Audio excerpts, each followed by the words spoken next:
Face à l'agression avérée dont est victime la République démocratique du Congo, les appels, ou si vous voulez, les initiatives à l'appel à l'unité fusent de partout. Mais à quelles conditions ou à quel prix une telle démarche peut-elle aboutir positivement? Élément de réponse, bien sûr, dans cette nouvelle édition des débats 24, les nombres 367. À part au compteur. Vous nous suivez en direct de Kinshasa.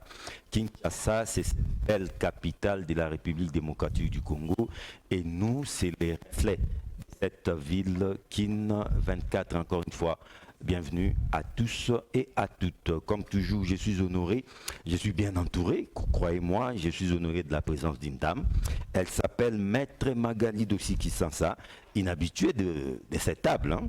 Elle a de plus en plus occupé son siège. Elle est la coordonnatrice nationale de la Ligue des femmes, la Ligue nationale des femmes bien sûr, à la DCI, la DCUV, tout simplement dire Dynamique Congo Uni, un parti dirigé par M. Vidier Chimanga. Maître Magali Dosiki Sansa, encore une fois, bienvenue dans Débat 24.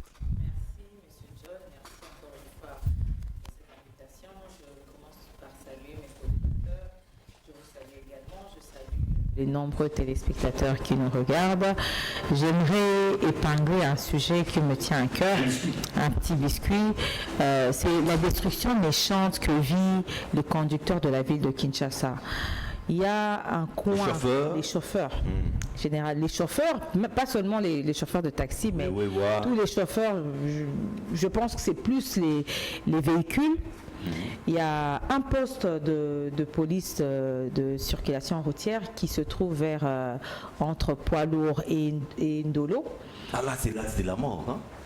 Ces policiers ont pour l'habitude d'arracher des plaques d'immatriculation des véhicules, chose qui est constitutive d'une destruction méchante. Malgré les appels à l'ordre. Là, ce sont les véhicules pour transport commun ou même... privé ou pour transport en commun. Eux, ils tombent sur toi, ils arrachent des plaques d'immatriculation. Sur, vous avez dit... Sur poids lourd, croisement poids lourd et Ndolo, je pense que ça s'appelle... c'est un poste d'intervention qui s'appelle Baramoto. Je pense. Vous venez du côté des Lista. Vous venez du côté des Lista quand vous voulez virer juste sur les rails, ils sont là. J'aimerais interpeller. J'aimerais interpeller le commissaire provincial de la ville de Kinshasa, le général Kassongo, s'il peut faire revenir à l'ordre ces agents qui traumatisent les conducteurs des véhicules. L'appel est lancé. Merci. À vos côtés, Trésor Kalala. Monsieur Trésor Kalala, il est le secrétaire national en charge de la communication et médias à l'AADC. L'AADC, c'est l'Alliance pour les actions de développement du Congo. Il est aussi l'initiateur du mouvement patriotique Sénat. Sénat veut dire sentinelle de la nation. Bienvenue, monsieur Trésor Kalala. Merci beaucoup, monsieur John, pour l'invitation. Je profite aussi de l'occasion pour saluer mes co-débatteurs sur ces plateaux. Comme vous savez, ça a toujours été un plaisir d'être sur les plateaux des débats 24 parce qu'ici nous avons la facilité d'atteindre un plus grand nombre. Alors je saluerai aussi les membres de mon parti politique, Alliance pour les actions de développement du Congo, notamment la présidente, Madame Adèle Kabena, ainsi que le secrétaire général Maître Loïc Koupa. Et je n'oublierai pas non plus tous les téléspectateurs qui sont en train de nous suivre. Mais si vous pouvez permettre que je puisse placer aussi un petit mot par rapport à ces secteurs de transport. On venait de fustiger le comportement de la police. Et déjà, je me rallie aux propos que Maître Magali venait de tenir. Mais il y a des points chauds comme ça, un peu éparpillés. Oui, c'est un peu partout comme ça. Il y a sur Sendo, il y a aussi sur le boulevard Lumumba ou Léry. Il y a un peu beaucoup de coins comme ça où il y a vraiment une grande tracasserie de la part des policiers. Mais il y a aussi un problème. Les secteurs de transport, on dirait que ce n'est pas tellement géré, notamment dans son domaine de fixation de prix. Nous avons constaté qu'aujourd'hui à Kinshasa, on ne connaît pas le prix du transport coûte combien. Est-ce que c'est 500 francs, est-ce que c'est 1000 francs? On ne comprend pas. Donc, les receveurs font n'importe quoi, les chauffeurs font n'importe quoi, les policiers, ils s'y mêlent aussi. On ne sait plus où est-ce qu'on est. Alors, moi, je vais interpeller le gouverneur de la ville de prendre un peu conscience qu'on nous fixe aujourd'hui le prix des transports coûte combien. que le ministère des Transports puisse s'y mettre, le ministère de l'Intérieur, mais aussi les généraux Kassongo, les généraux de la police. Si on peut quand même réguler ces secteurs-là, je crois que ça va avantager les Kinois. Parce que ce qui se passe à Kin, quand vous allez par exemple à Lubumbashi, à Koloji, c'est pas pareil. Le prix du transport est connu. Mais ici, chez nous à Kinshasa, le matin, il y a un prix. À midi, il y a un prix et le soir, il y a un prix. Alors, on ne sait pas avoir quel budget journalier pour le transport. Vous n'allez pas quand même comparer ces petites villes à une mégapole aussi comme non, c'est question d'ordre. Parce que cette situation-là, avant, ça existait, mais pour le moment, nous venons de constater que ça s'est accentué. Donc, il est vraiment impérieux. Voilà, il est vraiment impérieux qu'on puisse vraiment jeter un coup d'œil pour qu'on mette vraiment de l'ordre dans ces secteurs. Le message est passé. Je voulais accueillir le professeur Joseph Djoudou. C'est un analyste politique indépendant. Bienvenue, professeur. Merci beaucoup, John, pour l'invitation. Et j'aimerais, comme les amis l'ont fait, suggérer.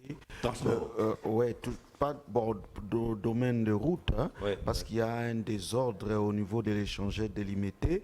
Les deux voies qui mènent vers Lemba Foire en venant de Kingasani, vous voyez, il y a des sauts de moutons là-bas et il y a un désordre terrible là-bas. Je suggère que, en venant toujours de Kingasani vers Super Lemba, la voie qui est à gauche nous aide, que ça puisse nous aider, ceux qui viennent de Kingasani et qui veulent aller vers Bypass, qu'on puisse jeter, soit ajouter un saut de mouton de ce côté-là, si pas aménager cette route de gauche, que ça puisse prendre plutôt bypass et l'autre puisse aller tout droit vers Fikine. Voilà la petite suggestion que je dois faire et Ngobila et les autres peuvent en saisir la balle au bon. Merci, prof. Aujourd'hui, vous serez à deux. Hein. Professeur, vous n'êtes plus seul comme professeur. Voilà. Vous devez vous estimer heureux. C'est le professeur Antoine Roger Lukongo. Il n'est plus à présenter. Il est au cadre du PRP. Le PRP, c'est ces partis créés par Laurent Désiré Kabila en personne depuis 1967. Bienvenue. Merci beaucoup, John. À ce stade de salutation, j'ai 3.1. 3 points, prof. Je vous remercie pour m'avoir une fois de plus aligné ce soir sur ces plateaux comme l'un des intervenants. Et c'est une émission populaire très suivie partout, à l'intérieur tout comme à l'extérieur du pays. Et vous savez, une émission vaut son animateur. Alors, merci beaucoup. Merci beaucoup. Deuxièmement, je salue tous les téléspectateurs qui nous suivent à travers le monde, à travers la République. Et je lance un appel à tout le monde, à tous les Congolais, de soutenir nos FARDC. De façon que... Mais on va en parler tout justement. Oui. On va parler, vous êtes déjà... en pleine thématique. Troisièmement, je salue mes co-débatteurs, bien sûr, et j'espère que je me félicite du fait que dans cette émission, on y reviendra plus sur la même assertion. Oh, c'est Kabila qui a amené les Rwandais. Oh, non, mais on va en parler, professeur. Ne dansez pas avant la musique. Non, non. Le temps pour moi d'accueillir l'entrepreneur congolais. Il est le directeur général de SAG. SAG, c'est-à-dire c'est spécial autogarage. Il s'appelle Mathieu Takizala. Bienvenue. Je vous remercie, John. Vous savez, la gravité, c'est tout ce qui est autour de nous. Les défis sont multiples en République démocratique du Congo. Je pense qu'à l'heure actuelle, nous devons faire de sorte que nous puissions quand même chaque semaine comptabiliser dans tout le secteur. Là, les amis ont parlé de transport. Je pense que le transport, il faut réguler. Il n'y a pas assez d'acteurs dans la formalité. Or, dans la logique économique, l'informel n'a jamais régulé quelque chose. Donc, nous tournons avec l'informel. Si nous voulons que le transport soit régulé dans la ville de Kinshasa ou en République démocratique du Congo, d'où la nécessité d'avoir des acteurs dans la formalité. Merci beaucoup, DG Mathieu Takizala. Mais on ne peut pas commencer cette émission sans évoquer cette actualité. Il y a eu des mouvements au sein des entreprises publiques avec la nomination des nouveaux mandateurs. En tout cas, pas toutes les entreprises, hein, mais une bonne partie des entreprises. Je commence avec le professeur Mujumbu. Moi, ma question est celle-ci. Estimez-vous que dans ces nominations, les équilibres géopolitiques ont été respectés? Je crois que non, et il y a des explications à cela, et je trouve plus ou moins normal. Mais je commencerai d'abord par féliciter mon jeune frère et ami, qui a été... Ouais, bon, ça, c'était un c'est peu une vieille avant. ordonnance. Hein. Oui, mais je profite de l'occasion pour le saluer quand même et le féliciter. Maintenant, on a Joe Mukuna. Oui, Joe Mukuna, Kankolongo et les autres.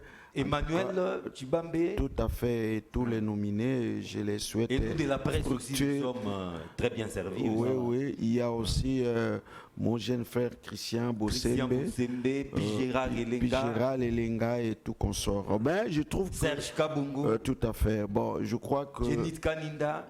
Oui, je crois que maintenant c'est vous qui prenez la parole. Hein. Non, vous avez la parole. Bon, je trouve qu'il y a quand même un déséquilibre, mais qui est explicable. Hein. Vous savez que l'UDPS Tshisekedi a été soutenu beaucoup plus par nos compatriotes de l'espace Luba. Et ils ont beaucoup comme toujours, ouais.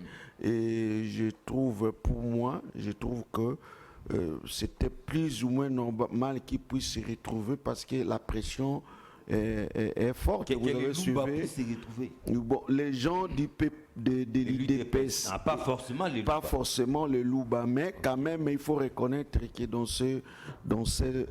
ces partis politiques, il y a beaucoup plus de Luba aussi que les autres contrées, et c'est tout à fait normal qu'on puisse les retrouver. Mais il faut faire attention aux sentiments contraires que pourrait susciter un manque de cohésion nationale, que les autres ne puissent pas voir que trouver que c'est seulement le pouvoir des uns et pas le pouvoir des autres. Mais moi, je ne trouve pas tout à fait normal. Il n'y a pas de profil.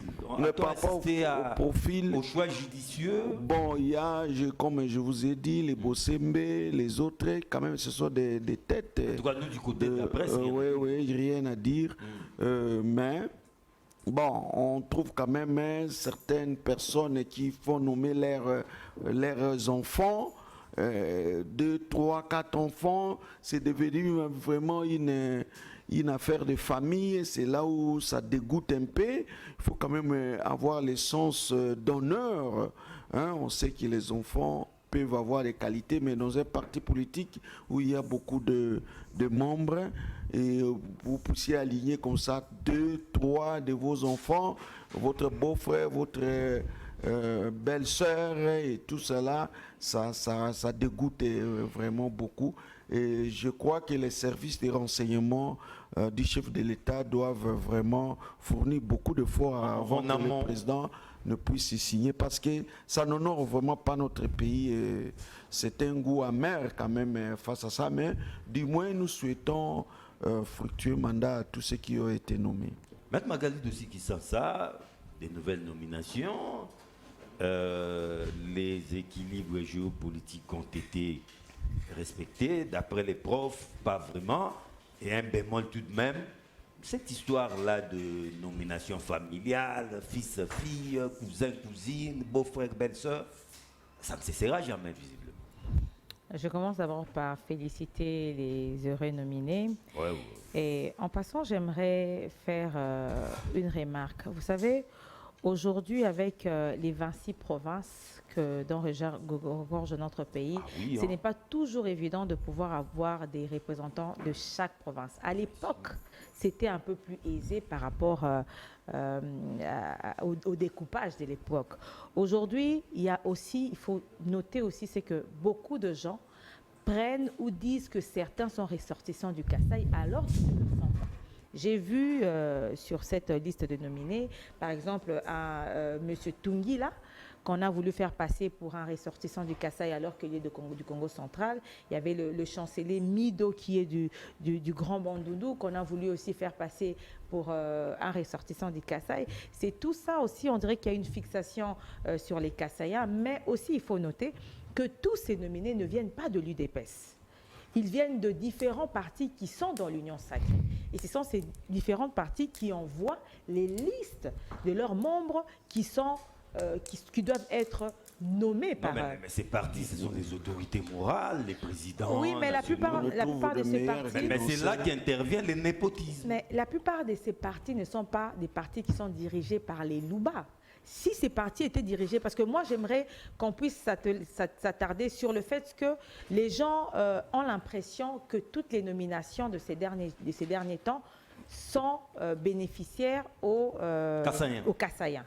Alors que les membres, si et seulement si tous ces nominés venaient de l'UDPS, on aurait pu spéculer là-dessus. Mais ces nominés viennent de différents partis qui, eux, font leur liste, qui soumettent à l'appréciation du président, du Premier ministre, et c'est ainsi qu'il y a un choix qui est fait. Donc, je pense que déjà au niveau des partis politiques, il faudrait qu'il y ait déjà cette géopolitique au niveau des partis politiques. Mais malheureusement, dans certains partis politiques, vous allez voir qu'il y a des ressortissants d'un coin qui sont majoritaires. Je pense qu'on connaît quand même l'ossature de la plupart des partis politiques. On verra que dans tel parti politique, il y a beaucoup plus de ressortissants de tel coin et dans l'autre, il y a beaucoup plus de ressortissants dans l'autre coin.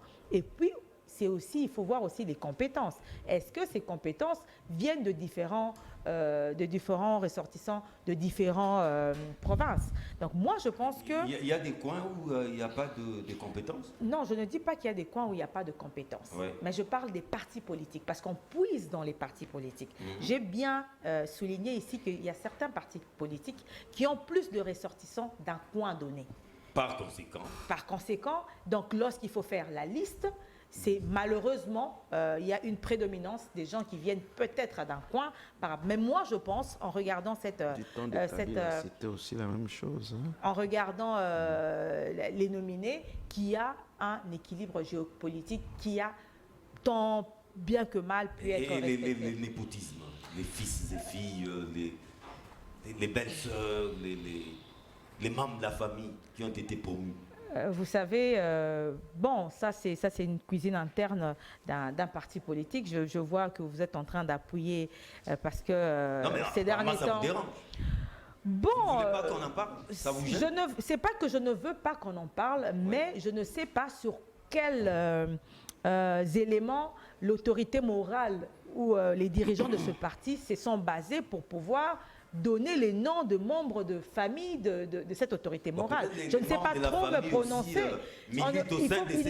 Voilà, les membres de la famille, il ne faudrait pas qu'il y ait une discrimination juste parce qu'on est membre de la famille. Oui, mais si la personne est compétente, si elle milite, si elle mérite cette place, je ne vois pas pourquoi on va refuser à un membre. D'autant plus qu'il y a une liste qui est envoyée et il y a des noms qui sont retenus par rapport aussi au profil de la personne et au profil du poste. Tout à fait. Merci, Maître Magali. Je vous en prie. Pasteur, avez-vous décelé un arrière-goût de népotisme ou d'un mauvais choix dans ces nominations? Oui, bien sûr. Ce sont des nominations des militants. Mais quoi de plus normal? C'est des bonnes guerres. Non, mais est-ce que les vrais critères pour choisir les mandataires... oui, vous voyez, au début, quand vous m'avez interrompu là, j'ai dit que cette émission ne doit plus tourner autour d'une seule assertion. Oh, c'est Kabila qui nous a amené les Rwandais. Ou c'est Joseph Kabila qui a procédé au brassage des anciens réfugiés Tutsi au sein de notre armée. Mais voilà les gens que vous avez reçus ici, dans le cadre de votre émission. Et je vous proclame faiseurs des rois, les Joe Mukuna et les autres. Il suffit de passer par l'émission de John et crier « Ah, c'est Kabila qui nous a amené les Rwandais. » Demain, vous êtes nommé mandataire ou je ne sais pas dans quelle position, voilà. Mais alors, John, moi, je fustige ces nominations-là. Je trouve que c'est une distraction. Comment ça? Au moment où dans les moments ennemis, oui voilà, les ennemis menacent même Goma. Je compare ces nominations à des concerts qui ont lieu ici à Kinshasa pendant que nos frères et sœurs fallait laisser ces entreprises dans cet état. Voilà, ils sont nommés. Est-ce qu'ils peuvent opérer aujourd'hui à Bunagana, à Rutshuru, à Kiwanja? Ce sont des mandataires nationaux. Or, ils ne peuvent pas opérer là-bas parce qu'une partie du pays est occupée. Où est donc la priorité pour ces régimes? Dans la jouissance, dans les nominations tribales. Voilà pourquoi moi, je fustige ces nominations-là. Voilà. Ce sont des militants qui ont été nommés et ils vont utiliser des entreprises comme Vache à lait. Pourquoi? Parce que les élections, renflouer les caisses du parti. Oui, les élections approchent Et aussi, il ne faut pas oublier que la guerre à l'Est, c'est la guerre de l'union sacrée. C'est la guerre de l'union sacrée? Oui, c'est-à-dire? parce que tout le monde en parle. Il faut un deuxième mandat pour Félix Tshisekedi. Soit un deuxième mandat, soit glissement, soit une période de transition. Alors, connaissant bien la classe politique congolaise, on se prépare à un dialogue. Alors avant cela, le régime trouve mieux de placer ses pions partout parce qu'on ne sait jamais. Dialogue, on va en parler. On ne sait jamais. Trésor Kalala, Voilà. en tout cas, nommé en ces moments, le moment est très mal choisi. C'est inopportun compte tenu de la situation sécuritaire délétère à l'Est. C'est de la distraction, ça. Merci beaucoup, John, pour la parole. Ici, j'aimerais d'abord aussi féliciter les amis qui ont été, n'est-ce pas, Ouais. nommés. Les notamment élus. ici, les très proches, Joe Mukuna, qui a été nommé administrateur à Transacademia. Transacademia. Et aussi Emmanuel Chibambe, qui a été nommé administrateur à Sonaï Droc. Alors, je vais répondre à la question, mais laissez-moi de rebondir sur certaines choses que je venais d'écouter ici sur ces plateaux, notamment de la part du professeur.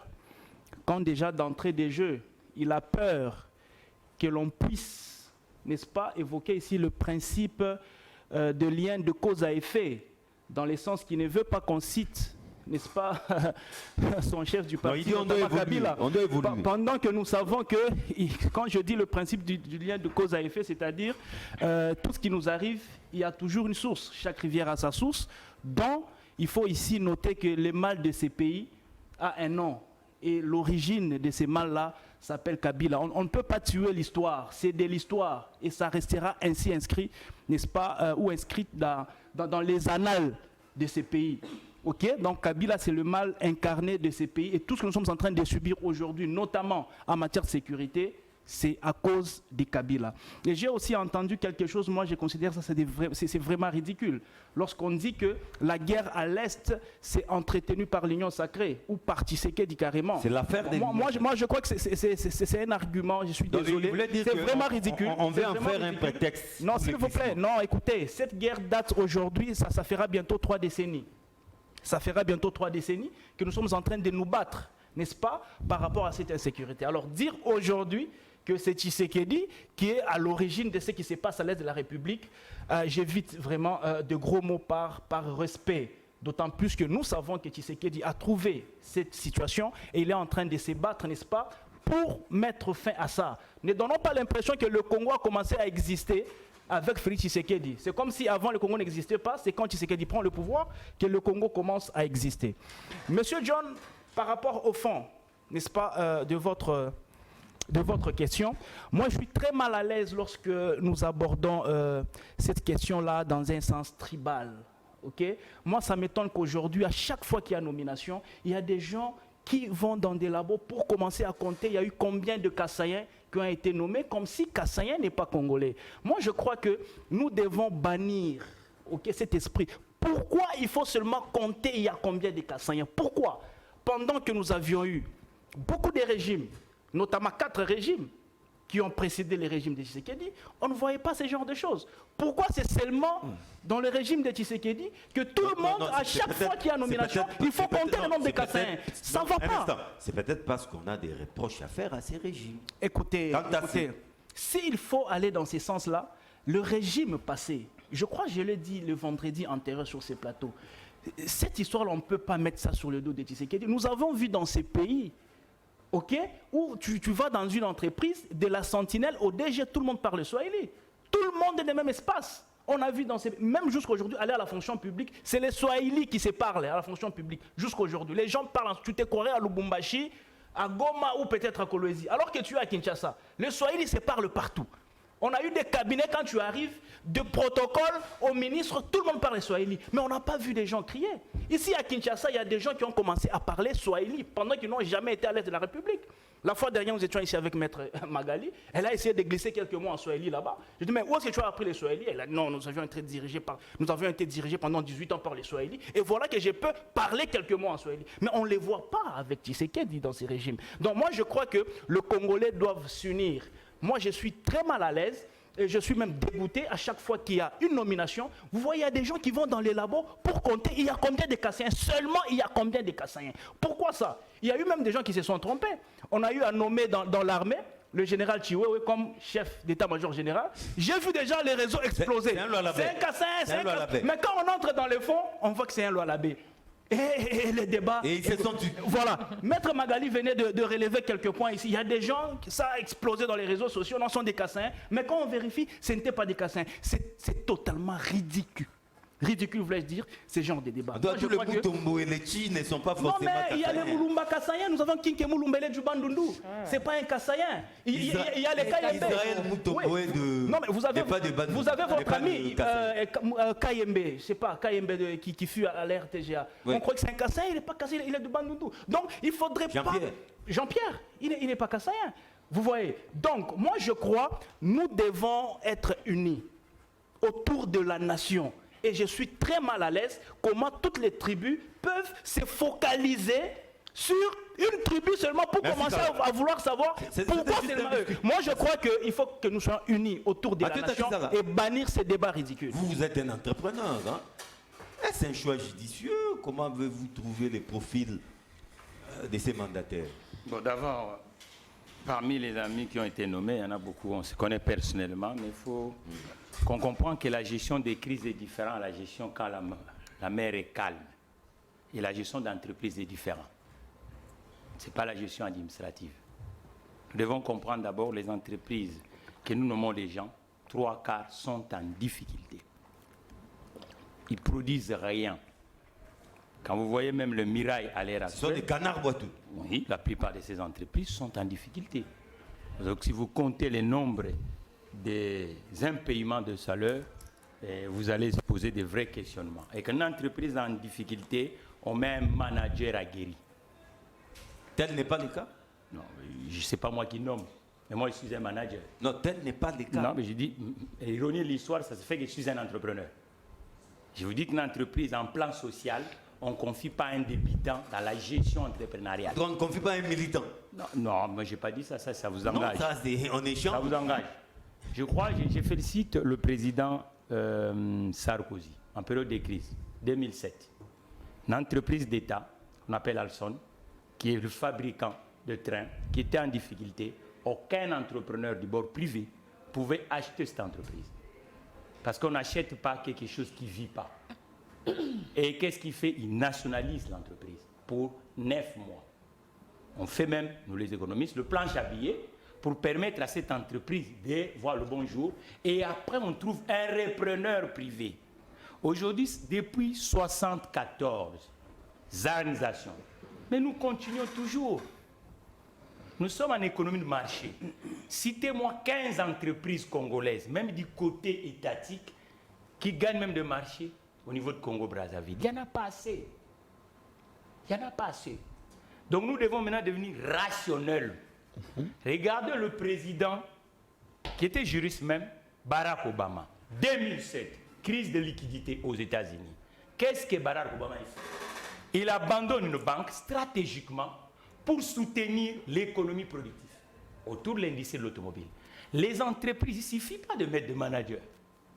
Il faut maintenant comprendre d'abord la physionomie de ces entreprises. Qu'est-ce qui ne va pas? Auditer ces entreprises avec les experts du bord de l'entreprise. Trouvez-vous normal qu'en plein 21e siècle, nous n'avons pas des entreprises congolaises qui gagnent dans le marché domestique et qui partent même à l'international, avec le taux de chômage qui est aujourd'hui? Non. Il faut qu'on revienne vraiment par la réalité de la gestion de l'entreprise. L'entreprise congolaise ne joue pas le jeu. C'est politisé. L'entreprise congolaise, nous devons confier aux technocrates du bord de l'entreprise. Il y a des États qui cherchent même des agences de chasseurs de tête. Je vous donne l'exemple de Renault. Renault en difficulté, une société où l'État était actionnaire à l'intérieur. Qu'est-ce qu'ils ont fait? Ils trouvent Carlos Ghosn, qui venait du bord de l'entreprise privée, comme manager. Les fugitifs. Non, mais ça c'est bon. La logique de la vie a aussi des instants qui peuvent arriver. Mais je dis qu'aujourd'hui, Si nous voulons avancer avec les entreprises de la République démocratique du Congo, évitons uniquement les nominations sans tenir compte, c'est promis. On va en parler des managers d'entreprises pour c'est compris. Avancer. On va en parler dans une émission spécialisée, on va vous recevoir seul. Les rendez-vous est donc pris. Alors, revenons à nos moutons. Toujours les professeurs, les appels fusent de partout. Hein.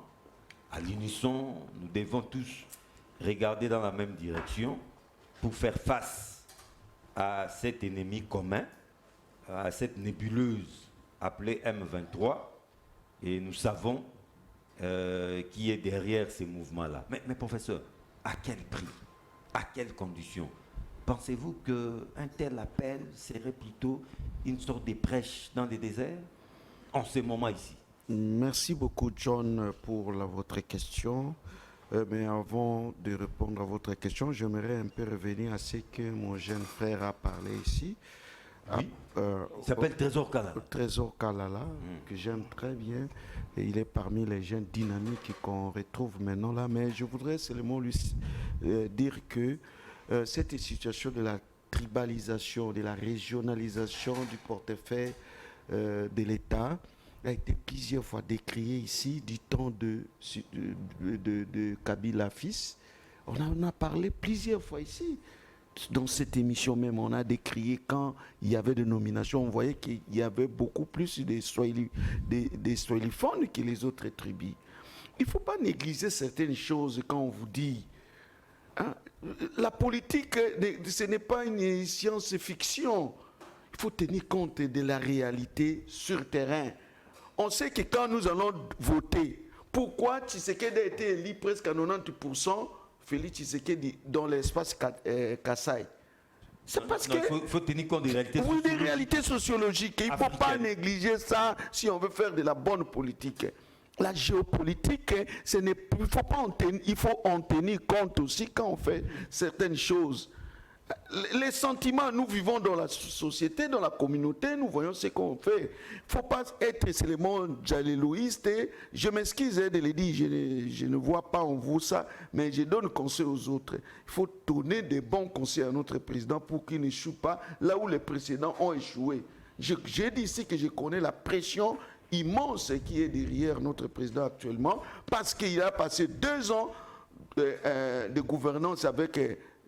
difficile gouvernance avec les camps de FCC. Après, il y a eu Covid, donc il n'a eu qu'une seule année, et je vois tous les appétits des gens qui ont souffert, et c'est un poids immense sur lui. Mais je voulais aussi dire par rapport à cela, tout ce que nous vivons aujourd'hui de la politisation des entreprises, j'ai aimé le langage de mon frère ici, Takizala, moi-même, je donne le cours de l'entrepreneuriat. D'ailleurs, le mardi, si je vais donner ces cours-là, et la gestion entrepreneuriale, les diagnostics stratégiques et tout cela pour voir dans quel état l'entreprise se situe pour avancer. On ne peut pas nommer seulement les militants ou autres. Bon, nous sommes la politique qui prend le pas sur mais des fois, militantisme rime avec compétences. Les compétences, privilégier d'abord les compétences. C'est pas incompatible. Alors, mais pourquoi cette histoire-là? Ici, c'est beaucoup plus sur le problème constitutionnel de notre constitution. L'appel à l'unité?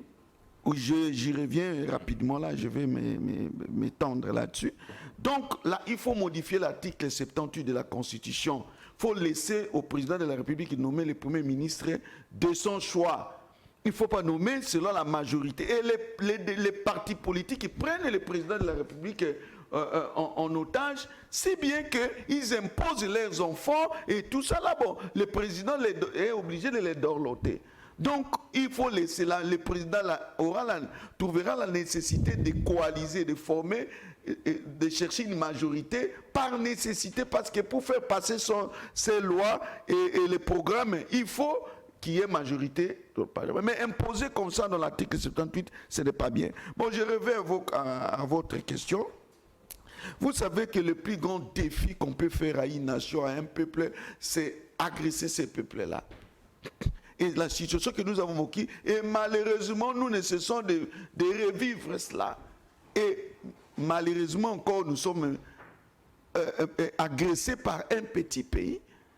et qui nous narguent parce qu'ils profitent de nos faiblesses internes. D'où l'appel à l'unité. D'où l'appel à l'unité. Oui. Mais je suis. Pourquoi ces petits pays s'attaquent à nous? C'est parce que nous ne sommes pas unis. Nous n'avons pas les sentiments nationalistes. Nous ne sommes pas des bons patriotes. Nous trahissons notre pays pour devenir ministre. On nous promet. Kagame connaît nos appétits. Vous êtes là, grand journaliste que vous êtes. Vous entendez quelqu'un qui est déjà à côté du chef de l'État. Il a déjà atteint ce niveau-là que nous, même les professeurs, nous n'arrivons pas à atteindre ce niveau-là. Vous êtes là. Mais vous continuez toujours à trahir. Vous voulez peut-être devenir toujours président de la République. On ne comprend pas, vous avez des tout. Interpellations dans les sérails. Tout sérail du chef de l'État. Des généraux. Il est déjà général, mais il trahit, il cherche à devenir qui? Alors, voyez-moi un peu ça. Mais j'étais en train de vous dire que l'unité, la cohésion se construit. Entre autres par des actions. Il ne faut pas mener des actions qui nous divisent. Et quand on est attaqué comme ça, nous les taisons nos différends. Nous devons voir, nous tous, regarder dans la même direction. Bouter d'abord l'ennemi en dehors de notre pays et puis nous allons régler nos problèmes. Donc, je crois que les appels à l'unité sont les bienvenus, mais il faut construire d'abord l'unité nationale. Nous devons, sur le plan politique, respecter les lois du pays, la constitution du pays, gérer à bon escient le pays pour ne pas donner aux uns et aux autres les sentiments que non, ça c'est le pouvoir des uns ou c'est le pouvoir des autres qui sont en train de bouffer tout cela. Donc, ayons nous tous, surtout le sens le patriotisme. Sinon, nous allons toujours subir les humiliations comme on a vécu ici. Mais je m'en vais d'abord sous un autre angle. Il y a deux fronts que nous devons mener. Il y a le front diplomatique. Même vous, les journalistes, sur ce front-là, on ne vous sent pas. Non, les ministres de... Oui, il est là. Vient de lancer une campagne dans ce sens. Ah ouais, mais trop tard. Ça fait maintenant combien de mois? Oui, mais quand on est agressé, on ne doit pas attendre. On est pressé d'agir. Donc, pourquoi un langage de bois? On dit, on sait vraiment que les Rwandais nous ont agressés, mais au lieu de continuer à dire non, nous sommes agressés par les Rwandais, mais on dit non, nous sommes attaqués par les M23, appuyés par les Rwandais. Non. Madame Magali aussi qui sent ça appel à l'unité, c'est bien beau.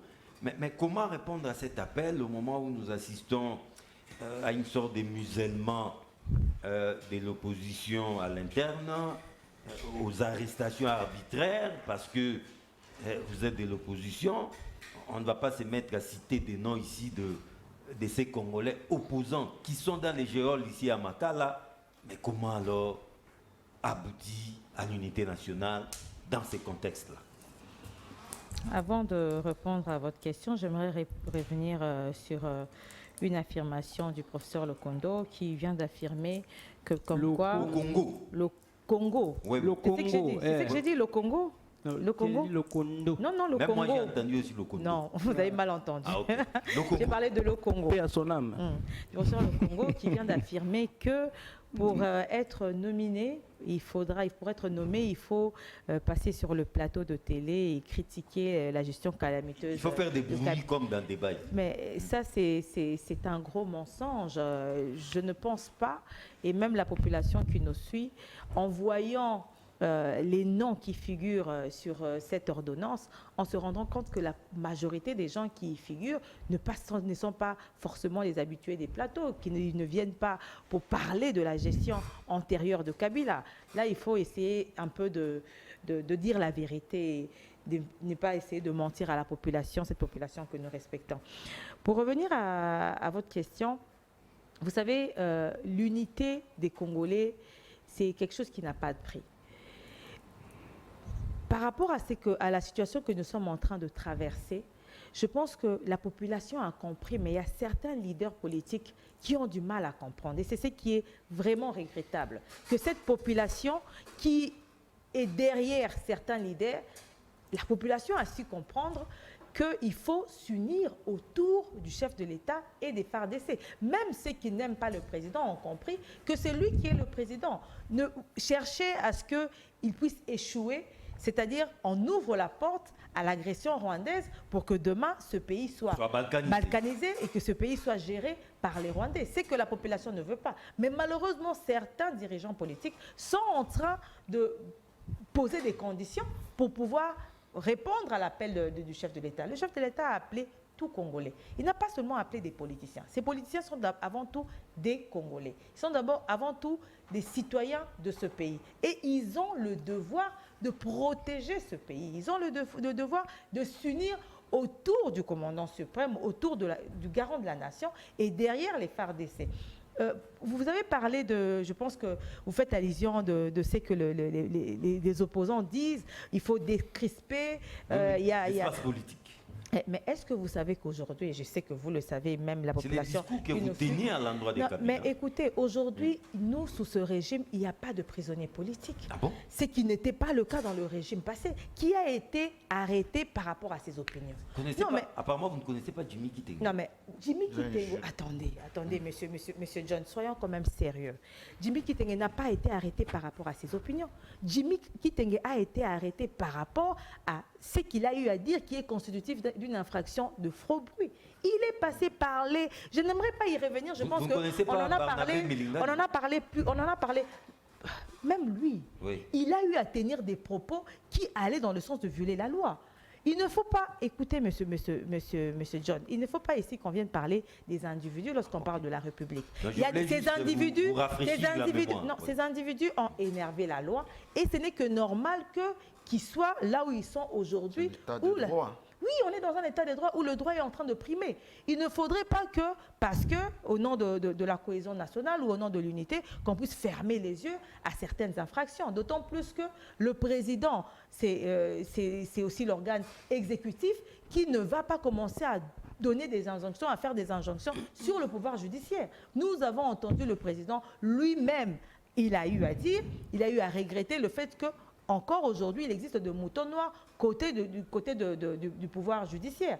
Donc, il est conscient et c'est un travail qu'on est en train de faire afin vraiment qu'il y ait certains résidus du régime passé puissent être totalement évacués, éradiqués. Et donc, ce n'est pas une personne, le président qui tient ce genre de discours, qui va venir commencer à faire des injonctions sur l'appareil judiciaire. Non, moi je pense que les opposants, s'ils se sentent congolais, s'ils sont des opposants responsables, s'ils font leur opposition de manière responsable, il y a un temps pour faire l'opposition. Il y a un décor pour faire l'opposition. Pour l'heure, nous devons, comme le président l'a dit, essayer de mettre ce qui nous divise de côté et nous unir. On voit ça dans d'autres pays. D'autres pays, lorsqu'ils sont agressés, vous n'entendrez pas les opposants venir clamer, venir poser des préalables. Non, ils s'unissent. Parce qu'on s'unit non pas pour sauver un pays pour qu'au finish, que ce soit Tshisekedi qui dise que la victoire lui revienne, mais la victoire reviendra aux Congolais et au Congo. Donc nous devons un peu essayer d'évoluer, de ménager un peu notre monture pour essayer de converger autour du chef de l'État. Malheureusement, même si vous ne l'aimez pas, c'est lui qui est le président de la République, c'est lui qui est le garant de la nation. Nous ne pouvons que conjuguer avec lui. Merci, maître. Professeur, je crois que c'est sans commentaire de votre part. Hein. Le maître a été suffisamment clair. La nation est en péril. Notre maison commune brûle. Nous devons tous faire bloc autour des chefs de l'État et des forces armées de la République démocratique du Congo. Vrai ou faux? Merci pour la question. Avant de répondre à cette question très importante, j'ai une petite mise au point à faire par rapport à ce que mon collègue le professeur a dit ici. Il a parlé des situations sociopolitiques que nous ne devons pas, ou socioculturelles que nous ne devons pas éviter, que c'est normal. Mais attendre ça de la bouche d'un professeur, je suis vraiment désolé. Pourquoi? Parce que je connais bien l'histoire de mon pays. Vous connaissez en 1960, les MNC de Patrice Lumumba étaient les seuls partis nationalistes qui étaient représentés sur toute l'étendue du territoire national. tous les autres partis étaient des pays tribalistes, les partis de leur coin. Alors, vous voulez nous ramener là où Tshisekedi qui a ramené la dent de Lumumba ici, on les compare à Lumumba, on les compare à Mouzei Kabila, et pourtant maintenant vous affirmez qu'il doit plaire à ses frères Kassaye, parce que ce sont des réalités sociologiques. Là, c'est Voilà. pas vous déformez mes propos. Au contraire, je suis avec vous qu'il faut que toutes les tribus soient représentées. Non, vous avez dit que nous ne pouvons pas éviter la réalité sociologique selon laquelle vous êtes candidat aux élections, vous êtes élu d'abord dans votre propre coin et on ne peut pas ignorer ça, c'est vrai. Mais je vous donne l'exemple de Lumumba. Je vous donne. Mais vous savez que Kabila a été voté à 100%, je ne sais pas moi, à Tanganyika ou quelque chose comme ça.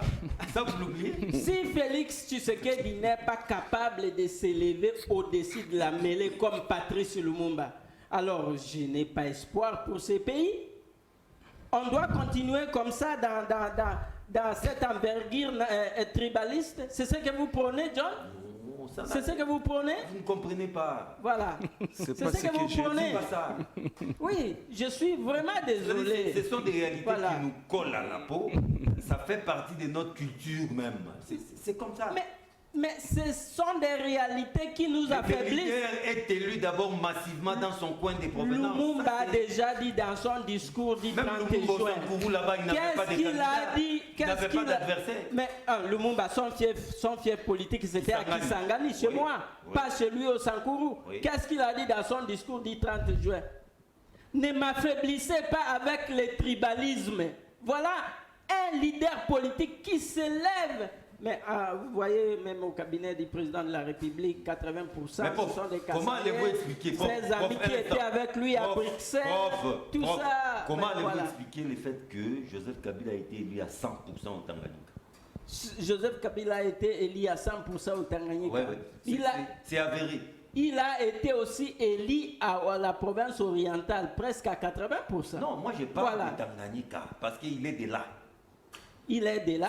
Même les morts ont voté, pour votre information. Même les morts ont voté. Oui. Non, il ne faut pas répliquer parce que moi, bon, qu'on soit Kabila, si l'information... Attends, si l'information que vous me donnez est vraie, moi, je fais appel à tous les leaders politiques à s'élever au-dessus de la mêlée et ne pas se cramponner sur leur fief tribal. L'appel à l'unité nationale. L'appel à l'unité nationale. Quelle unité nationale? Il n'y a pas, au début, je vous ai dit que nous devons soutenir nos forces armées. Pourquoi? Parce que avant le dialogue qui est maintenant prévu à Nairobi, peut-être qu'on appelle déjà un dialogue intercongolais, et je vois que les M23 là, les Tutsis deviennent comme des gens qui peuvent changer la dynamique politique dans notre pays. Il suffit de les contacter, faire un cop avec eux, ils commencent la guerre, et voilà. Bon, parce qu'il y a la guerre, on sépare, dialogue intercongolais, transition. Mais nous leur donnons la valeur qu'ils ne méritent pas. Mais maintenant, lorsque le président de la République nous appelle au dialogue, le peuple ne va pas l'écouter. Qu'il fasse le dialogue avec sa tribu, comme le professeur vient de le dire. Alors, pourquoi? Vous avez vu, le président Félix Tshisekedi a logé les M23 ici pendant 14 mois. Et Africa Intelligence, une publication très sérieuse basée à Paris, vient de révéler que le président Tshisekedi a donné $1 million au M23 pour qu'il cesse. Mais il a tout fait. Lui-même l'a dit qu'il a tout fait. Non, mais ça. Il a tout tenté. Attends, je vois. Est-ce qu'il faut prendre l'argent du trésor public et donner à ces gens-là qui l'ont bouffé et ils sont partis et commencer la guerre? Deuxièmement, le ministre Gilbert Kankonde, alors ministre de la Défense à cette époque, lui aussi a demandé 1,3 million de dollars pour mener cet appel est une brèche dans les désert. Mais je vous donne les faits. Non, pas de la parole. Je n'ai pas encore terminé. Non, si vous me donnez, vous m'accordez une minute. Une minute. Alors, si le président Félix a fait un deal avec les M23, il est même corrompu avec 1 million de dollars. Alors, qui suis-je pour aller maintenant l'extriquer de ces bourbiers où il s'est mis lui-même? Non, c'est pas votre problème. Il a trahi. Non, c'est pas votre problème, ça. Notre problème, nous le peuple, c'est soutenir notre armée pour laver cette humiliation. Bravo. Mais après ça, il faut faire partir Félix Tshisekedi par les urnes. Trésor Kala, une réaction. Merci beaucoup, Monsieur John. Je suis totalement révulsé d'entendre des choses sur ces plateaux et surtout quand ça vient de quelqu'un qui s'est dit professeur. Non, c'est un professeur. Je suis totalement désolé. Non. Moi, je considère que nous avons un professeur sur ces plateaux. Je connais où est-ce qu'il enseigne. Je connais les cours qu'il donne et il m'arrive même de discuter avec ses étudiants. C'est qui le professeur Moudjoumou qui est en face de moi. Non, écoutez, voilà. Personne sur ces plateaux ne saura où il en... Je ne vais pas parler de... Voilà. On n'est pas venu parler de moi. Voilà, j'étais en train de dire... Vous avez raison. Voilà, donc... Vous avez raison. Que Félix Tshisekedi a donné au vous avez raison, je vous comprends. On n'est pas venu parler. Voilà. Oui. Okay. Trésor Kala. Voilà, je vais dans les fonds parce que je crois que c'est là qu'il y a la pertinence. Je ne veux pas descendre dans les caniveaux. En fait, ici, le président de la République est en train de nous appeler à une conscience collective, conscience patriotique. Voilà. C'est ça. Ça veut dire nous devons mettre nos guerres à côté. Monsieur John, nous devons savoir que nous sommes en guerre. Et la guerre est sur plusieurs dimensions. Écoutez, le fait sur terrain nous démontre que nous sommes en guerre. Nous nous battons. Une guerre, nous ne dit pas encore son nom. Nous sommes en guerre, monsieur John, tous les jours. Nous nous battons. Et d'ailleurs, avant d'aller plus loin, j'aimerais rendre hommage à nos vaillants soldats qui sont en train de se battre. Non, là, il n'est pas nécessaire qu'on déclare la guerre pour constater que nous sommes en guerre. Monsieur John, tous les jours, il y a guerre à l'est de notre pays. Vrai ou faux, nous sommes en guerre. Nous nous battons. Le fait sur terrain prouve que nous sommes en guerre, même si on ne les déclare pas. Nous sommes en train de nous battre, nous sommes en guerre. Et je disais que la guerre est sur plusieurs dimensions. La guerre n'est pas seulement militaire, mais elle est aussi médiatique, elle est aussi psychologique. Alors quand nous passons à la télé, je crois que nous devons tenir de propos responsables. Oui. Il s'agit de toute une nation que nous sommes en train d'engager, M. John. Moi, je me dis, moi, Trésor Kalala, ministre de l'Information, ou DG de l'ANR, il y a des gens qui ne passeront pas sur les plateaux de télé. Parce qu'il y a il y a des discours qui démobilisent le peuple, il y a des discours qui découragent nos militaires. Nous devons avoir un discours patriotique. Moi, je ne vois pas quel est ce lien-là entre l'insécurité et Tshisekedi doit partir. Est-ce que nous sommes au niveau de chasser Tshisekedi ou d'abord préserver l'intégrité de notre territoire? Moi, je crois que... Tshisekedi nous a mis dans ces bourbiers. Écoutez, ne me perdez pas, M. John. Nous devons savoir que le Congo est plus grand que nos petits individus. Est-ce que nous connaissons les enjeux que le Congo est en train de représenter maintenant pour le monde? Le Congo est en train de présider aujourd'hui à la transition énergétique. La matière du 21e siècle, la matière qui va faire vivre le monde au 21e siècle, se trouve en République démocratique du Congo. Nous avons la matière du moment, les minéraux du moment. Tout le monde entier, toutes les grandes puissances ont leurs yeux rivés sur la République démocratique du Congo. Alors quand les Congolais sont distraits, à l'image de certaines personnes sur ces plateaux, moi je suis totalement désolé. Si nous perdons ce pays, si nous sommes tous tués, ou si nous fuyons, on va élire le prochain de Tshisekedi sur quel sol? On va organiser les élections sur quel sol? Et qui va voter? Donc moi je crois que l'intégrité territoriale est primordiale. L'intégrité territoriale est à privilégier avant tout.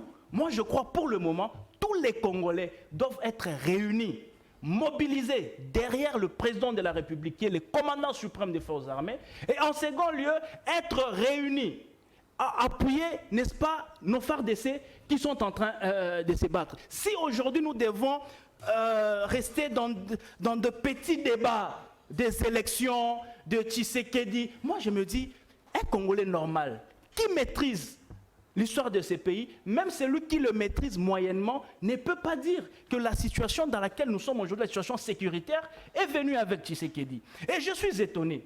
J'entends sur ces plateaux les gens dire que nous avions eu à signer des accords avec le M23. S'il vous plaît, j'avais dit au début que moi je ne veux pas utiliser des mots durs par rapport au respect à nos téléspectateurs. On a un professeur sur les plateaux. J'aimerais être vraiment élégant. Il y a des termes que je ne veux pas prononcer. Ok, c'est comme ça que je veux être le plus simple possible. Monsieur John, on nous dit ici qu'il y a eu des accords qui ont été signés avec Tshisekedi. Je ne sais pas si on peut brandir un seul accord que Tshisekedi a signé avec le M23. 1 million Monsieur John, nous connaissons les accords qui ont été signés dans ces pays. Les accords qui disaient que le Rwandais, les services de renseignement rwandais devaient sillonner, n'est-ce pas, nos frontières, où les militaires rwandais devaient intégrer l'armée congolaise. Nous avons vécu ici insertion, réinsertion, mixage, brassage, tout ce que vous connaissez là. C'était des choses qui se sont faites la journée, pas la nuit. Alors Tshisekedi n'en veut pas de ce genre de choses. Et c'est ça toute cette guerre. L'appel à l'unité nationale. Vous savez, je dois féliciter l'actuel président de Burkina Faso. Vous savez actuellement, celui qui dirige Burkina Faso, il dit quoi? Oui. Il y a des coups d'État à chaque 3 mois. Oui, vous savez qu'est-ce qu'il a fait comme surprise à son peuple? Parce qu'il faut modifier, donner l'encouragement à tout le monde. Parce que la production, il n'y a pas qu'un seul individu, il n'y a pas un seul secteur d'activité qui crée la nation. Et c'est tout le secteur qui produit la nation. La semaine dernière, je vous ai dit qu'il fallait faire un gouvernement de taille comptable pour que nous puissions avoir des moyens, parce que tout le territoire n'est pas occupé. Nous avons 26 régions. Il y a des régions qui sont problématiques actuellement. Donc il y a 24 régions que nous devons produire. Il faut donner des moyens à l'administration, aux entreprises, pour que nous puissions avoir accès d'excédents, au lieu de continuer avec un gouvernement de 56 ministres. Qu'est-ce qui se passe maintenant au Burkina Faso? Le président actuel, il dit qu'il reste avec le salaire d'un capitaine d'armée burkinabé. Mais il est président en fonction. Pourquoi? Il tient compte des réalités pour faire des économies budgétaires. C'est-à-dire qu'aujourd'hui, à l'heure actuelle, nous devons comprendre que la force, l'unité, c'est aussi l'unité sociale. Socialement, nous avons un vrai problème avec la démocratie du Congo. 3/4 des Congolais ne travaillent pas. Et c'est aussi une ligne de source d'insécurité.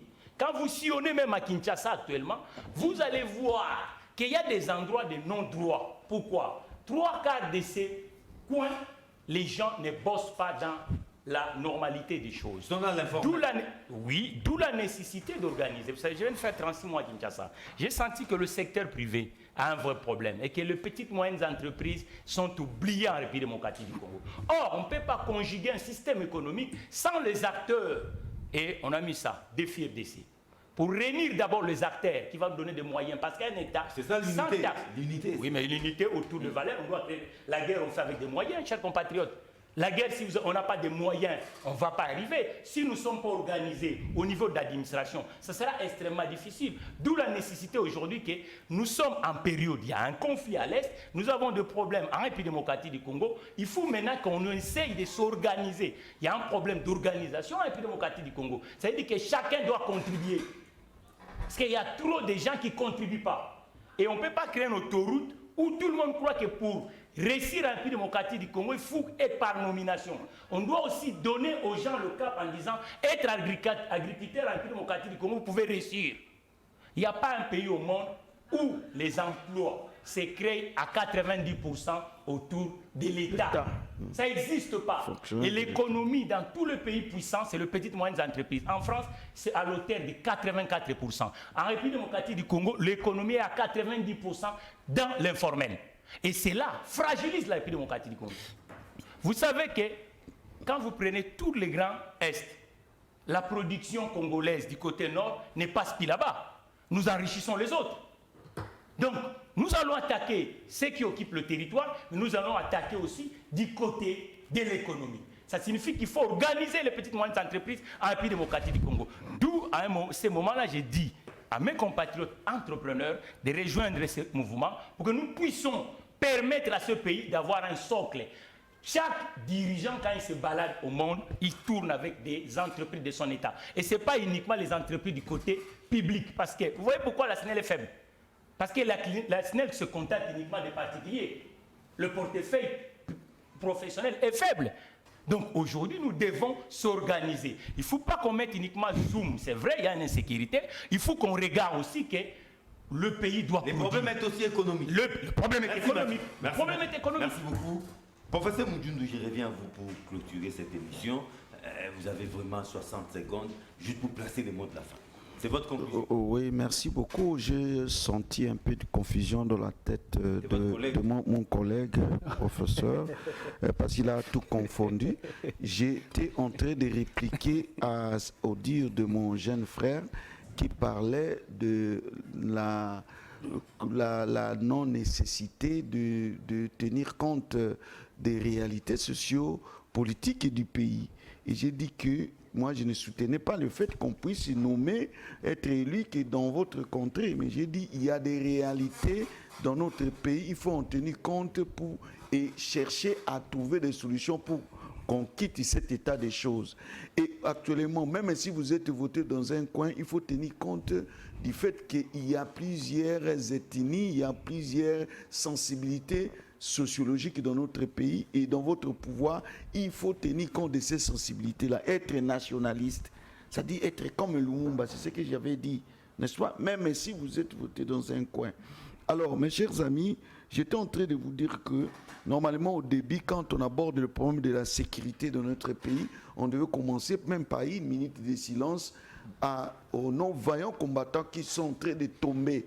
Normalement, c'est ça, mais malheureusement, il n'y a pas de problème, c'est pas ça. Et aux femmes, aux enfants, je ne sais pas si nous mesurons la souffrance que nos frères sont en train de subir là-bas, les femmes violées, tuées, et de quelle manière à l'est du pays. Moi, je crois que je peux parler même. Il y a une grande confusion que nous faisons lorsque nous voyons le pouvoir et la nation. Nous nous confondons que quand la nation est attaquée, nous croyons que c'est le pouvoir qui est attaqué et que le pouvoir là, Tshisekedi avec ces gens vont perdre le pouvoir et on va revenir. Non, nous sommes en train de perdre la nation et les autres comprennent ces jeux-là. Et raison pour laquelle ils nous agressent. Donc ici, ne voyons pas le pouvoir de Tshisekedi ou quoi. Il va passer un jour. Non, qui va passer un jour. Voyons nation, sauvons nation. Nous allons nous battre, nous allons nous critiquer après. Ce n'est pas un problème, mais voyons ça. Mais si nous voulons voir le pouvoir de voyons, alors qu'est-ce qui nous a amené ces devoirs ici? Alors, nous allons voir cette situation. Donc, je voulais terminer en disant que les professeurs, par solidarité à l'appel du chef de l'État, d'abord, ils ont levé la grève. Oui, ils ont levé la grève par solidarité. On ne voudrait pas qu'il y ait des remous sociaux pendant que le pays est en guerre. Et il y a toujours des mouvements. Et il y a même certains professeurs qui se disent... qui se demandent s'il ne faut pas déjà qu'on les forme, qu'ils puissent obtenir une formation de 6 mois pour militaires. Oui, il y a même des débats à l'université pour donner des conseils à notre pouvoir actuel. Merci. Voilà un peu. Merci de cet esprit patriotique. Ouais, je commence par saluer le sens élevé du patriotisme des professeurs. C'est vraiment à féliciter. Vous savez, Monsieur John, j'aimerais parler au professeur Lukongo, qui ne cesse de faire l'apologie des M23 en croyant à tout ce que le M23 est en train de dire. Je suis choquée de voir que certains Congolais, y compris le professeur... Le professeur, vous pouvez me laisser parler? Non, c'est une question. Ah voilà, ok, d'accord. Le professeur a souligné le fait que le président aurait donné au M23 une somme bien donnée. Mais moi, je ne comprends pas comment on peut croire à nos agresseurs. Des gens qui nous agressent, des personnes qui nous tuent. Ils seraient venus à Kinshasa, ils auraient été logés au Pullman, ils auraient rencontré le président, ils auraient signé des accords dont il n'existe aucune preuve. Tout cela sans preuve. Aujourd'hui, il y a certaines personnes, certains Congolais, des responsables congolais qui croient aveuglement à leur dire. Ça, c'est vraiment de la folie. Je pense qu'il faut qu'on soit un peu plus réfléchi que cela. Et mon dernier mot, j'aimerais aller toujours dans le sens de l'appel du chef de l'État. Si on peut emboîter, c'est que les professeurs en fait. Aujourd'hui, le pays est en danger. Nous nous rendons compte que nous sommes seuls face à pas seulement ce petit pays qu'est le Rwanda, mais derrière le Rwanda, il y a plusieurs grandes puissances, il y a plusieurs pays. Nous le voyons aujourd'hui, les masques sont tombés. Nous voyons comment le Congo est discriminé, comment, lorsqu'il s'agit des agressions d'autres pays, comment il y a certaines personnes qui montent au créneau pour condamner. Aujourd'hui, le Congo est agressé.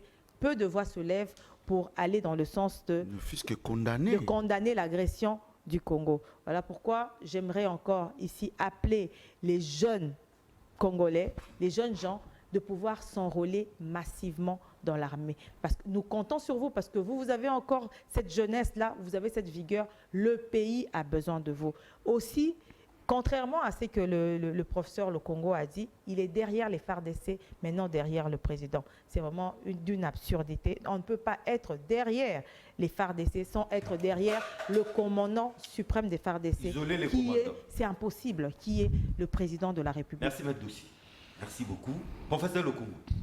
Merci beaucoup, John. Je crois que nos amis sont choqués d'apprendre que Félix Tshisekedi a pris notre argent. Nous sommes scandalisés. Oui, $1 million qu'il a donné à ces gens-là. Ils ont bouffé et maintenant ils font la guerre. Ils continuent à aller dans le même sens. Ils gagnent plus d'1 million par jour. Mais voilà, c'est mon tour, non? Ils gagnent plus d'1 million par jour. Nous devons sauver la nation en danger.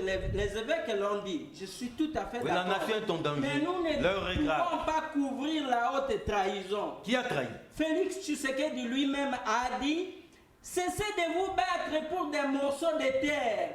L'East African Community est devenue comme notre nation. » Et l'accord qu'il a signé quand nous avons intégré l'East African Community, ça l'aval du Parlement. Article 4. Chaque nation a le droit de céder une portion de son territoire à d'autres membres de l'EAC. Nos souverainetés, ce n'est pas territoire. Voilà, ça, et il a signé ça. Céder une portion, notez bien. Troisièmement, Mbosso, le président de l'Assemblée nationale, il a dit à la plénière que le fils nous a trahis. Il a dit, oui, il a dit ça. Professeur, par rapport prenons en considération des morceaux, des phrases sur les réseaux sociaux. Des coupures. Et alors, il a dit, en ce qui concerne l'accord avec l'Ouganda, le fils ne nous a pas consultés. Le fils nous a trahis. Vous voulez que je prouve comment... Mais ça peut être le fils de Museveni. Le fils de Museveni? Oui. Non, pas le fils de Museveni. Le fils de Museveni lui a dit que les Tutsis se battent au Congo pour leurs droits. Et moi, je dis que les Tutsis sont plus choyés que les communs des mortels au Congo. Ils luttent pour la tutsification du Congo. Et Tshisekedi a fait un deal avec eux pour légitimer son pouvoir. Il croyait que se séparer avec Kabila et aller faire un deal avec les Tutsis, il va s'en sortir. Aujourd'hui, il est dans les bourbiers et il appelle les gens à l'esprit. Nous ne sommes pas dupes. Nous ne sommes pas dupes. Vous allez résister à cet appel. Le peuple congolais n'est pas dupe. Nous allons résister à cet appel. Le peuple va signer. Mais c'est le pays qui est en danger. Le peuple va signer. Vous avez vu les forces d'autodéfense populaire. Ils sont entrés dans la danse à l'est de notre pays. Ça, c'est déjà une dynamique à ne pas oublier. Merci, prof. À ne pas négliger. Trésor Kalala. Voilà. Monsieur John, je suis totalement révulsé. Avoir un professeur qui est en train de se faire ridiculiser sur un plateau de télévision comme ça, je suis vraiment désolé. Moi, je crois qu'il faut être normal quand nous venons à la télé. Monsieur John, ma conclusion est simple. Aujourd'hui, notre ennemi est identifié. D'ailleurs, on nous présente le Rwanda. Moi, je dirais que le Rwanda, d'ailleurs, c'est un alibi. C'est une interface. Nos vrais ennemis, ils sont dans le Conseil sécurité des Nations Unies, parmi les 5 membres permanents du Conseil de sécurité des Nations Unies, ce sont là nos vrais ennemis, notamment la France, les États-Unis. La Grande-Bretagne. Voilà, la Grande-Bretagne. Ils utilisent, bon, je dis certains membres du Conseil, membres permanents du Conseil de sécurité des Nations Unies, ils sont à l'origine ou à la base de cette insécurité et on utilise le Rwanda comme mercenaire. Sous-traitant. Ok, c'est un sous-traitant, mais notre ennemi, c'est celui-là. Alors, quand ces gens-là nous voient divisés comme ça, c'est comme si nous sommes en train de les ouvrir une brèche. Eux là, ils sont capables d'élever notre embargo. Pourquoi ils ne le font pas? Pourquoi nous avons acheté toute une cargaison d'armes? Mais aujourd'hui, on ne sait pas que, on ne veut pas que ces armes arrivent au Congo afin que nous puissions nous défendre. Et il y a des Congolais sur ces plateaux, ils sont en train d'applaudir cette situation et attirer sur Tshisekedi. Je suis totalement désolé, le Congo est plus grand que nos petites personnalités. Mais l'entourage de Félix parle avec les M23, Ibalanki et tous ces mots. Des affirmations graves. Parle avec les M23 maintenant même. Qu'est-ce que vous voulez dire? Mais ce sont des affirmations graves. C'est ici au pays d'abord. J'ai dit, ne soyez pas... Ne me poussez pas à dire qu'il faut venir dans ce plateau normal. Il faut être normal, ne soyez pas ridicule. Soyez pas ridicule. Vous êtes déjà assez ridicule. Moi, je crois qu'il y a un problème dans la famille. On doit être vraiment responsable de plaisanterie. Donc le problème est là-dedans, c'est qu'il demande une dose de responsabilité des Congolais eux-mêmes. Donc là, quand il y a un maman qui est malade, on doit chercher des choses et moyens, comment il faut la soigner. Et la nation est malade dans l'aspect social et économique et l'aspect sécuritaire. D'où la nécessité de organiser la société congolaise avec toutes les expertises de la République démocratique du Congo, y compris le bloc entrepreneurial. Parce que c'est par là qu'on va avoir des ressources pour aller combattre les ennemis.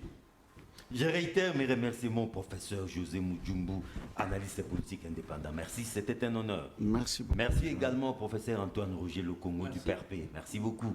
Mathieu Takizala, l'entrepreneur congolais, merci. Le plaisir est partagé. Maître Doussi Kissansa, c'était un plaisir. C'est moi qui vous remercie. Et enfin, Trésor Kalala, la sentinelle de la nation. Merci beaucoup. Je vous en prie, M. John. Merci surtout à vous. J'étais des milliers à prendre rendez-vous avec Débat 24. Vous pouvez suivre cette émission en rediffusion ce samedi à partir de 8h30. Retrouvez-moi le vendredi prochain. Même heure, même chaîne, même plaisir. Au revoir.